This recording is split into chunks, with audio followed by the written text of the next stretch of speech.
ফকিরকে একটি কথা বলার কারণে বাড়িতে সবসময় অভাব লেগে থাকবে।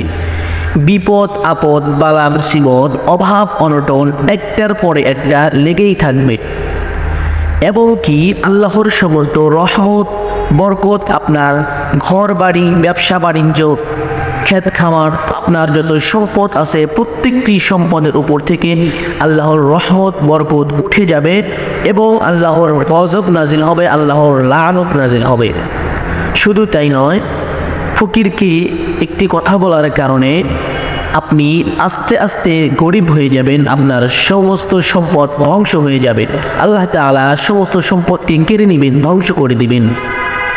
সম্মানিত দিনী ভাই ও বোনেরা আমার, এতেই শেষ নয়, আপনার ঘরে বাড়িতে ব্যবসা বাণিজ্যে খেতে খামারে সবসময় অশান্তি লেগে থাকবে, মনের মধ্যে কোনো শান্তি থাকবে না, সব সময় রিজিকের মধ্যেই সংকীর্ণতা দেখা দিবে, খাবারের মান ভালো হবে না, শরীর স্বাস্থ্য ভালো থাকবে না, মনের মধ্যে কোনো শান্তি থাকবে না। আল্লাহ তাআলার সমস্ত রহমত বরকতকে তুলে নিয়ে যাবেন এবং আপনার উপরে অসংখ্য অগণিত গজব নাজিল করে দিবেন, লানত নাজিল করবেন।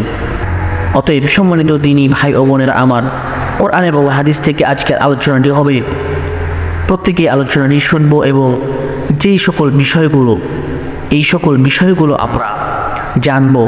আজকের আলোচনাটা অত্যন্ত গুরুত্বপূর্ণ, প্রত্যেকের জানা উচিত, প্রত্যেকের বোঝা উচিত, মানা উচিত, নতুবা আপনি সবসময় বিপদগ্রস্ত থাকবেন, অভাবগ্রস্ত থাকবেন। লক্ষ্য করলে আপনারা দেখতে পাবেন কিছু মানুষ সবসময় অভাবের মধ্যে থাকে, বিপদের মধ্যে থাকে, কোনো শান্তি থাকে না, অশান্তির মধ্যে থাকে। এই সকল বিপদের মধ্যে থাকার একটাই কারণ, ফকিরকে একটি কথা বলা। আজ আমরা এই বিষয়গুলো বিস্তারিতভাবে জানব কোরআন এবং হাদিসের আলো থেকে। তো চলুন বন্ধুরা, আর কথা না বাড়িয়ে আমরা মূল আলোচনায় চলে যাই।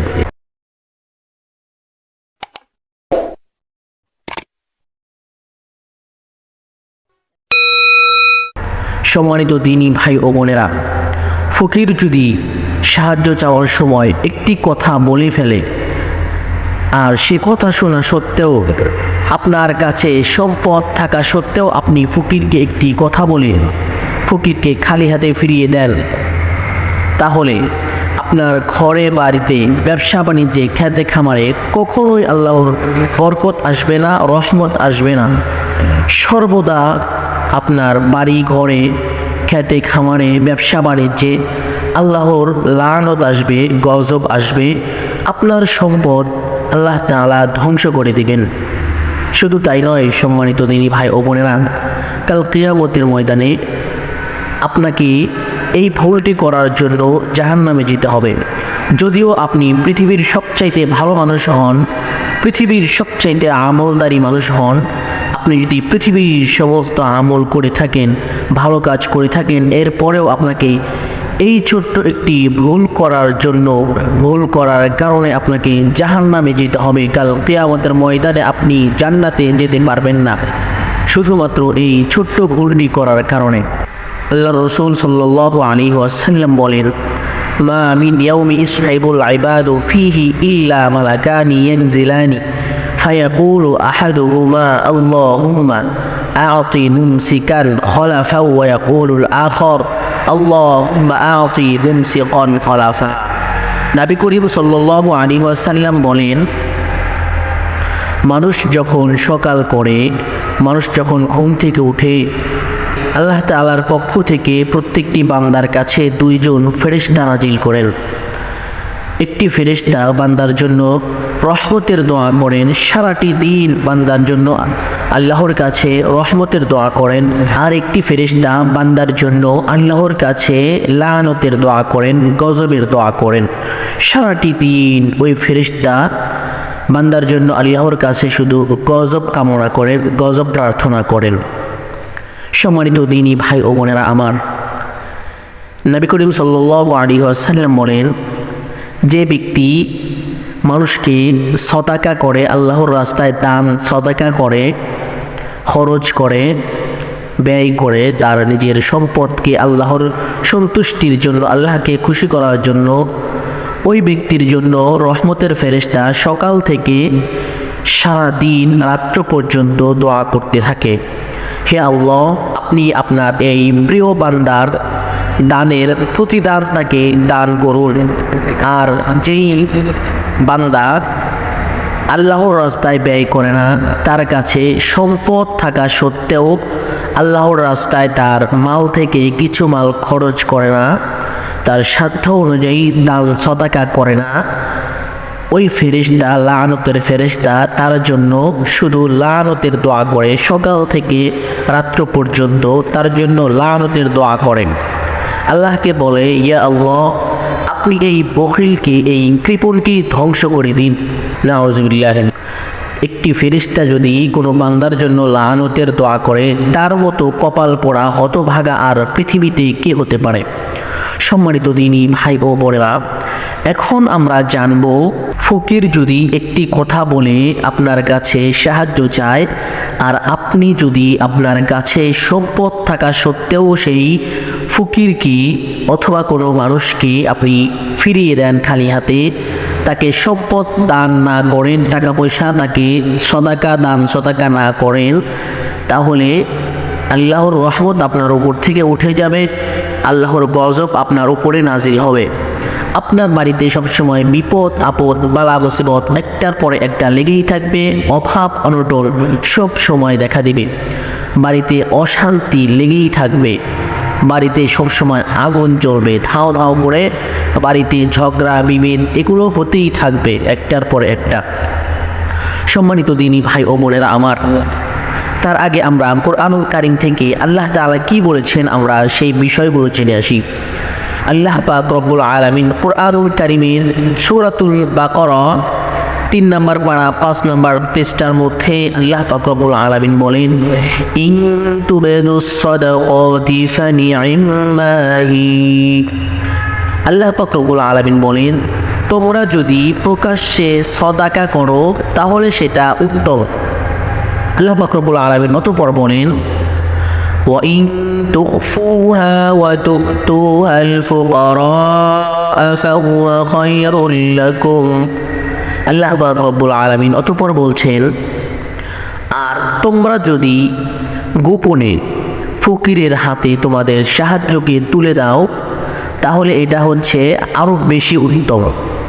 এরপর আল্লাহ পাক রব্বুল আলামিন যে কথা বললেন, ওয়ায়ুকাফিরু আনকুম মিন সাইয়্যাতিকুম। আল্লাহ সুবহানাহু ওয়া তাআলা বলেন, তোমরা যে দান সদাকা করো আল্লাহর জন্য, তোমরা আল্লাহর সন্তুষ্টির জন্য মানুষকে সাহায্য করো, দান সদাকা করো আল্লাহর রাস্তায়, তোমরা তোমাদের সম্পদ থেকে কিছু সম্পত্তি খরচ করো, এর কারণে আল্লাহ তাআলা তোমাদের অসংখ্য অগণিত গুনাহ থেকে কিছু গুনাহকে মাফ করে দিবেন, মুছে দিবেন, যেই গুনাহের কারণে অপরাধীর কাঠগড়ায় তোমাকে দাঁড়াতে হবে না, এবং এই গুনাহের কোনো হিসাবও আল্লাহ তাআলা চাইবেন না। অতঃপর আল্লাহ পাক রব্বুল আলামিন বলেন, ওয়াল্লাহু বিমা তা'মালুনা খাবীর। ও আমার প্রিয় বান্দারা, তোমরা যা কিছু করো আল্লাহর রাস্তায়, তোমরা যাই কিছু খরচ করো, আমি তোমাদের প্রত্যেকটা বিষয়ের উপর খবর রাখি, প্রত্যেকটা বিষয়ের খবর রাখি।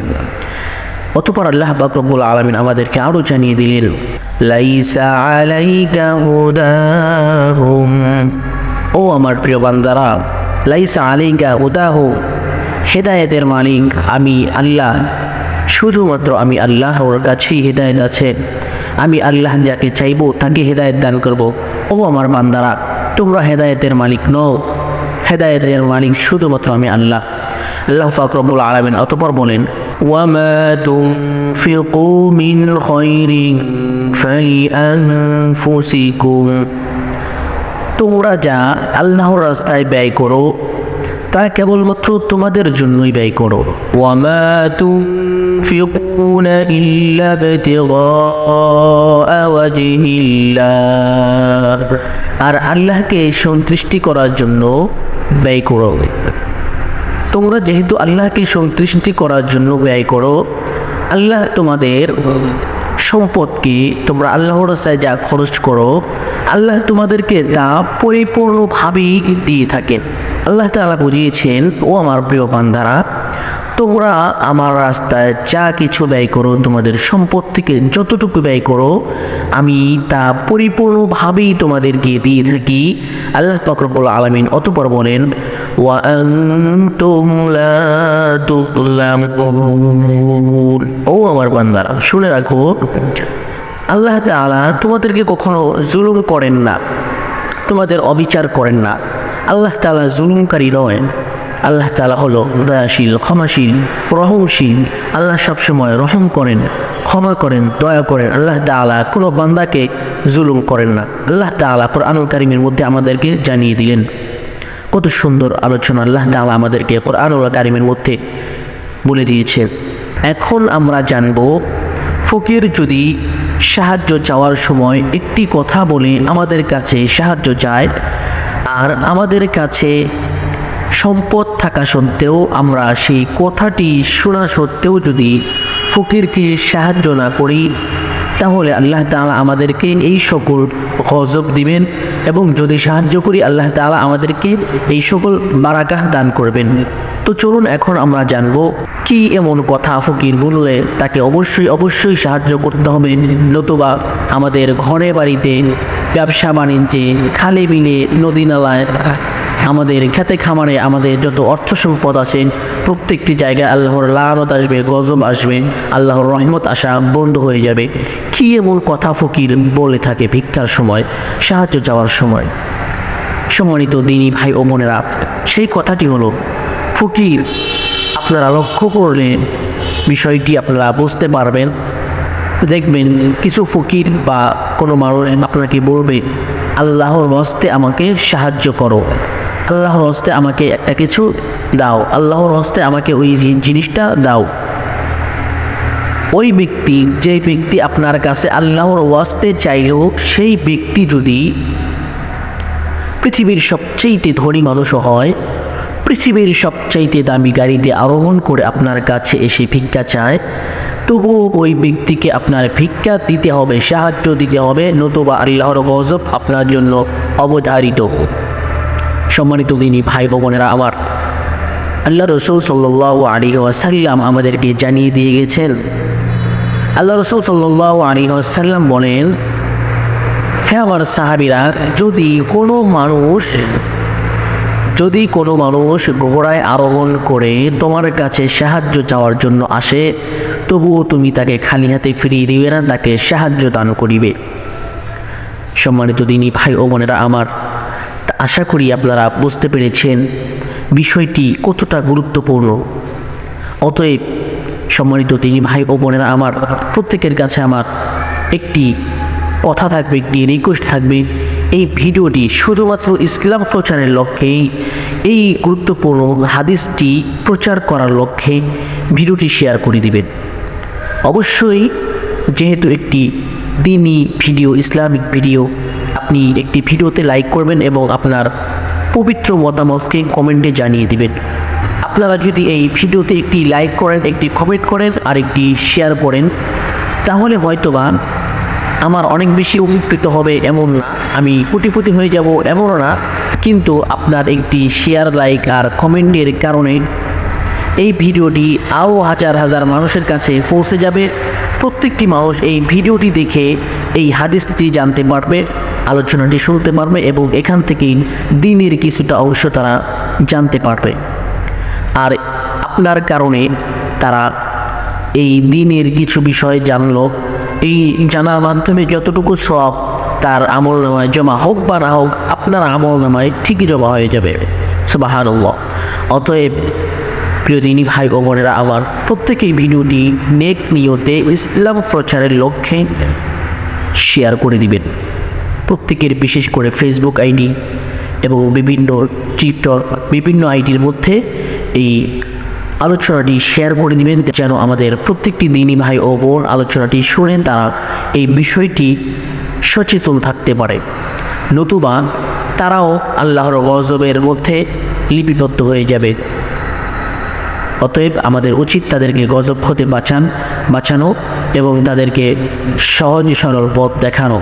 যেহেতু আল্লাহ তাআলা আমাদেরকে পথ দেখিয়েছেন, সুযোগ করে দিয়েছেন, অতএব আমাদেরকেও অপর একটি ভাইকে পথ দেখাতে হবে যে পথে আল্লাহ তাআলাকে পাওয়া যায়। দোয়া করবেন আমার জন্য। ভালো থাকবেন, সুস্থ থাকবেন। আসসালামু আলাইকুম ওয়া রাহমাতুল্লাহি ওয়া বারাকাতুহু।